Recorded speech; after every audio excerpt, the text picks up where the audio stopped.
সুপ্রিয় বন্ধুরা, সবাইকে স্বাগত নতুন একটা ভিডিওতে। আশা করছি আপনারা সকলে ভালো আছেন আর আমিও ভালো আছি। বন্ধুরা, আজকে আমরা যে বিষয় নিয়ে কথা বলবো সেটা হচ্ছে যে এই গরমের সময় আমাদের ভেড়াদের কি কি খেয়াল রাখতে হবে এবং এই সময় কি কি করা যাবে না, আমরা সেসব বিষয় নিয়ে জানবো।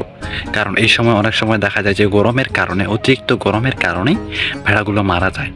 সো আমাদের কিছু বিষয় জানা প্রয়োজন, যেগুলো আমরা করলে আমাদের ভেড়াগুলো ভালো থাকতে পারবে, সুস্থ থাকতে পারবে। চলুন কথা না বাড়িয়ে শুরু। দুঃখিত বন্ধুরা, একটু অডিও খারাপ হওয়ার কারণে একটু শেষের দিকে একটু গোলমাল হয়ে গেছে, সো একটু অ্যাডজাস্ট করে নেবেন। সো আমরা আজকের যে বিষয় নিয়ে কথা বলছিলাম যে এই গরমের সময় আমাদের কি কি করা উচিত হবে না, সো সেসব বিষয়ে আমরা আজকে জানবো।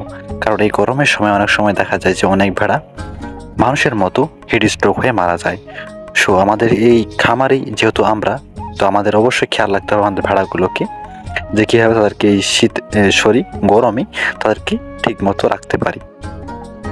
প্রথমত, আমরা এই প্রচণ্ড তাপে কখনো ভেড়াদেরকে বাইরে চড়ানোর জন্য বের করব না। কারণ যেহেতু এদের লোম বড় আর এরা প্রচুর ঘামে, আপনারা যদি একটু লক্ষ্য করেন যখন ভেড়াদেরকে বাইরে নিয়ে যাবেন দেখবেন যে লোমের ভিতরেই বড় হওয়া থাকার কারণে প্রচুর ঘামে।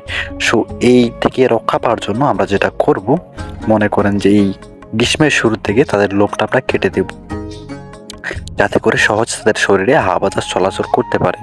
না হলে তাদের একটা শরীরের মধ্যে গুলগুল পরিবেশ আবহাওয়া চলে আসবে এবং সেখান থেকে নানাবিধ সমস্যা হতে পারে বা নিউমোনিয়া হতে পারে।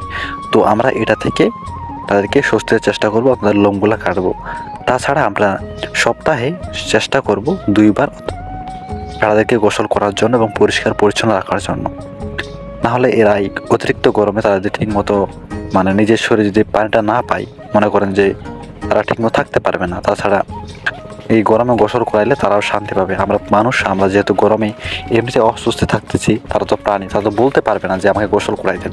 সো আমাদের করণে থাকবে এই গরমে তাদেরকে অন্তত সপ্তাহে 2 বার গোসল করানো, নিম্ন অনুযায়ী। যদি বেশি গোসল করে তাহলে তো আরও ভালো।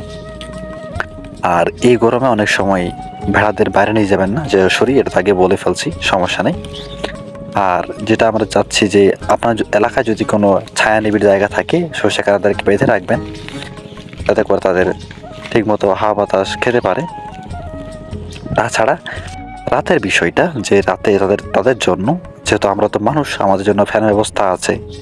সো আপনি চেষ্টা করবেন রাতে যেন তাদের থাকার জন্য তারা যে স্থান রাখবেন, অর্থাৎ যে মাচায় বা মাঠ থেকে কয়েক ফুট উপরে আপনার যে বাসস্থান আছে ভাড়ার জন্য, সেখানে রাখবেন।